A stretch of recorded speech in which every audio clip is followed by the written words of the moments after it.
구약성경 532면입니다. 열왕기상 11장 14절부터 25절까지 한 절씩 교독하겠습니다. 여호와께서 에돔 사람 하닷을 일으켜 솔로몬의 대적이 되게 하시니 그는 왕의 자손으로서 에돔에 거하였더라. 전에 다윗이 에돔에 있을 때에 군대의 지휘관 요압이 가서 죽임을 당한 자들을 장사하고 에돔의 남자를 다 쳐서 죽였는데 요압은 에돔의 남자를 다 없애기까지 이스라엘 무리와 함께 6달 동안 그곳에 머물렀더라. 그때 하닷은 작은 아이라. 그의 아버지 신하 중 에돔 사람 몇몇과 함께 도망하여 애굽으로 가려 하여 미디안을 떠나 바란에 이르고 거기서 사람을 데리고 애굽으로 가서 애굽 왕 바로에게 나아가매 바로가 그에게 집과 먹을 양식을 주며 또 토지를 주었더라. 하닷이 바로의 눈앞에 크게 은총을 얻었으므로 바로가 자기 처제 곧 왕비 다브넷의 아우를 그의 아내로 삼으매 다브넷의 아우가 그로 말미암아 아들 그누밧을 낳았더니 다브네스가 그 아이를 바로의 왕궁에서 젖을 떼게 하매 그누밧이 바로의 궁에서 바로의 아들 가운데 있었더라. 하닷이 애굽에 있어서 다윗이 그의 조상들과 함께 잔 것과 군대 지휘관 요압이 죽은 것을 듣고 바로에게 아뢰되 나를 보내어 내 고국으로 가게 하옵소서. 바로가 그에게 이르되 내가 나와 함께 있어 무슨 부족함이 있기에 내 고국으로 돌아가기를 구하느냐. 대답하되 없나이다. 그러나 아무쪼록 나를 보내옵소서 하였더라. 하나님이 또 엘리야다의 아들 르손을 일으켜 솔로몬의 대적자가 되게 하시니 그는 그의 주인 소바 왕 하닷의 세력에서 도망한 자라. 다윗이 소바 사람을 죽일 때 르손이 사람들을 자기에게 모으고 그 무리의 괴수가 되어 다메섹으로 가서 살다가 거기서 왕이 되었더라. 솔로몬의 일평생에 하닷이 끼친 환난 외에 르손이 수리아의 왕이 되어 이스라엘을 대적하고 미워하였더라. 아멘. 솔로몬은 이스라엘의 왕이 된 후에 지혜로 이스라엘을 아주 부강한 나라로 만들기 위해서 애썼습니다. 그런 노력에도 불구하고 솔로몬 주변에는 이스라엘의 대적자, 자기의 대적자들이 일어나기 시작했습니다. 그 첫 번째가 14절에 나오는 하닷입니다. 하닷은 다윗 왕 때에 정복한 에돔의 왕손입니다. 그가 죽음을 피해 애굽으로 도망쳤는데 애굽 왕 바로가 그에게 은총을 베풀어 집도 주고 그리고 토지도 주고 먹을 양식도 주었습니다.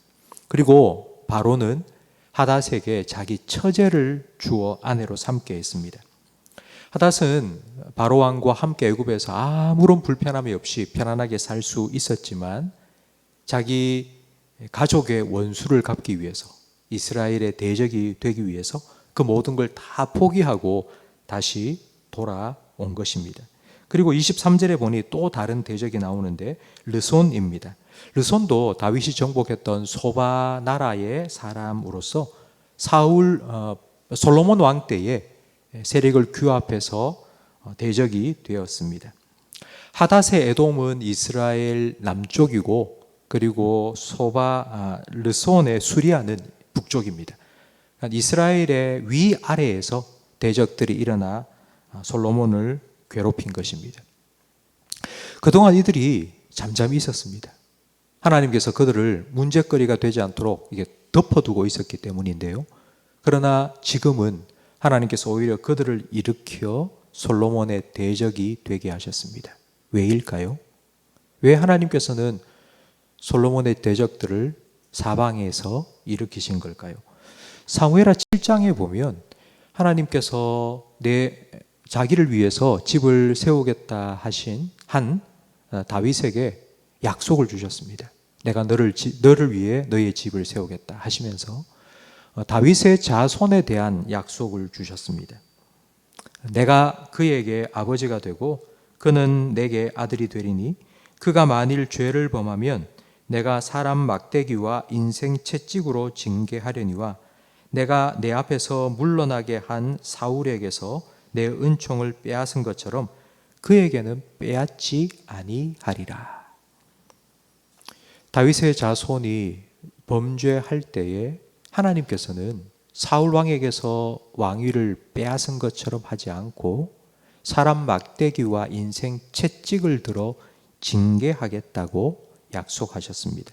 바로 이 약속대로 솔로몬이 우상 숭배라는 큰 죄를 범했을 때에 폐위시키지는 않으셨고 그의 왕가가 계속 유지되도록은 하셨지만 사람 막대기와 인생 채찍, 하닷과 르손을 들어 징계하셨습니다. 하나님께서 징계하신 이유는 솔로몬이 깨닫고 다시 하나님께로 돌아오도록 하기 위함입니다. 우리는 오늘 말씀 속에서 하나님의 마음을 한번 헤아려 봐야 합니다. 하나님께서 택하여 세운 다윗의 자손 솔로몬이 하나님을 떠나 우상 숭배를 하는 죄를 지었을 때 하나님께서는 하닷과 르손을 들어 솔로몬을 치셨습니다. 괴롭게 하셨습니다. 이방 사람을 들어서 하나님 택한 백성을 치시는 하나님의 마음이 어떠하셨을까요? 여러분은 자녀들을 매를 들어 때려 보셨습니까? 자녀를 때리면서 기분이 좋거나 즐겁게 때리는 경우는 아마 없으셨을 겁니다. 자녀를 징계하는 부모의 마음은 늘 아픕니다. 맞는 자녀도 아프지만 때리는 부모도 아픕니다. 하나님께서는 이런 아픈 사랑을 지금 솔로몬에게 베풀고 계십니다. 돌아오라고. 망하는 길로 가지 말고 다시 복된 길로 돌아오라고. 이것이 바로 하나님의 마음입니다. 그런데 솔로몬은 이 하나님의 마음을 깨닫지 못했습니다. 하나님의 마음을 깨닫지 못하니 지금 자기를 괴롭히고 있는 대적이 하닷과 르손이라고 생각하고 그들과 상대하여 싸우기 시작했습니다. 근데 진짜 대적은 하닷과 르손이 아니라 내 안에 있는 죄입니다. 하나님을 떠나게 만든 내 죄가 가장 큰 대적이고 원수입니다.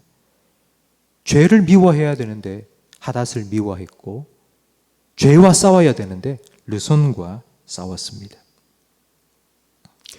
우리도 살다 보면 사람들과의 관계에 문제가 생길 때가 있습니다. 지금 솔로몬과 하닷과 르손이 갈등을 일으킨 것처럼 사람과의 관계에 문제가 생겼을 때 우리는 그 사람이 문제라고, 그 사람이 나의 대적이라고 생각하기 쉬운데 먼저 내 안에 있는 나의 죄, 교만과 거짓과 시기와 질투가 바로 이런 문제를 일으킨 것이 아닌지를 우리는 점검해야 됩니다. 이걸 깨닫는 것이 은혜입니다. 솔로몬은 세상의 이치를 다 깨닫는 지혜가 있었음에도 불구하고 바로 이 하나님의 마음을 깨닫지 못했습니다. 하나님의 마음을 깨닫게 하시기 위해서 성령님께서 우리 안에 지금 계십니다. 성령님께서는 하나님의 영으로 하나님의 깊은 것까지 통달하십니다. 성령님께서 우리 안에서 하시는 일은 바로 하나님의 마음을 깨닫게 해 주시는 것입니다.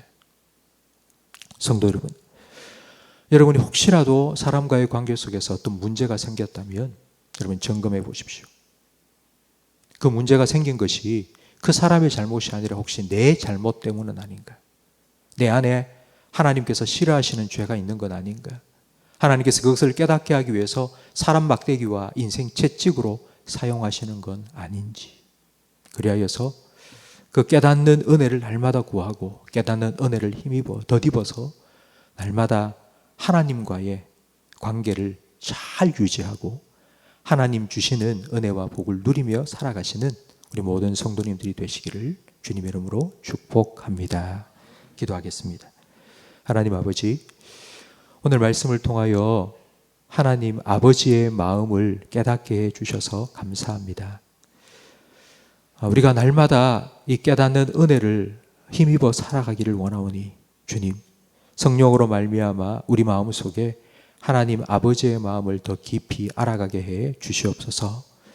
솔로몬에게 하닷과 르손을 보내 깨닫게 하시기 위하여 인생 채찍과 사람 막대기로 사용하신 것처럼 혹시 우리도 살아가면서 사람과의 관계 속에서 불편하고 힘든 일을 겪을 때에 그 사람을 대적으로 생각하는 것이 아니라 내 안에 있는 하나님과 원수되게 만든 죄악이 있는지를 돌아볼 수 있는 깨닫는 은혜를 허락해 주시옵소서. 그리고 그 징계 속에 담겨 있는 하나님의 사랑의 마음, 그 아픈 사랑의 마음을 깨닫도록 은혜를 베풀어 주시옵소서. 날마다 이 은혜로 주님 앞에 돌아가 주님의 새롭게 하시는 은혜를 덧입어 사는 우리 모든 성도들이 되게 해 주시옵소서. 예수님 이름으로 기도합니다. 아멘.